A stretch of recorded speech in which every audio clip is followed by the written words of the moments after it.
Just a quick introduction to Tristan for anybody here who doesn't know us. Tristan is a real estate-focused pan-European investment manager with more than 15 billion euros of AUM today, 170 employees and offices in London, Paris, Amsterdam, Frankfurt, Madrid. I think I covered all of them. Tristan invests through three different real estate investment strategies: a core plus open-ended fund, which is in excess of 3 billion euros of AUM today, a value-add closed-end fund series, and a debt fund, which is what I'm here to talk about.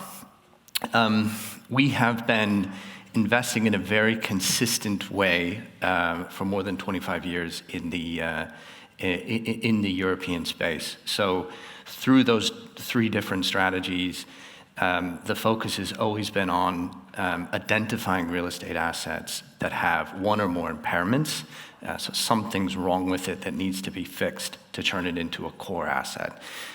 Fix those assets and produce core income that can be sold into the institutional market. So in terms of the debt side, we launched our first debt fund in 2021 at the beginning of the year. Tristan Income Plus 1, TIPS 1. And we made our first loan in July of last year, so a little bit more than a year. We've done about 400 million euros of lending with a couple of deals that are in the process of closing across UK, France, Netherlands, Spain, and Portugal. And again, the way that we are lending is thematically consistent with what Tristan has been doing for the last 25 years, identifying assets and business plans that have impairments and that need transitional capital to fund that production of core income. So when we think about ESG, it's with that kind of framework in mind, that ESG is a potential impairment. It's a risk that we have to identify when we underwrite our loans.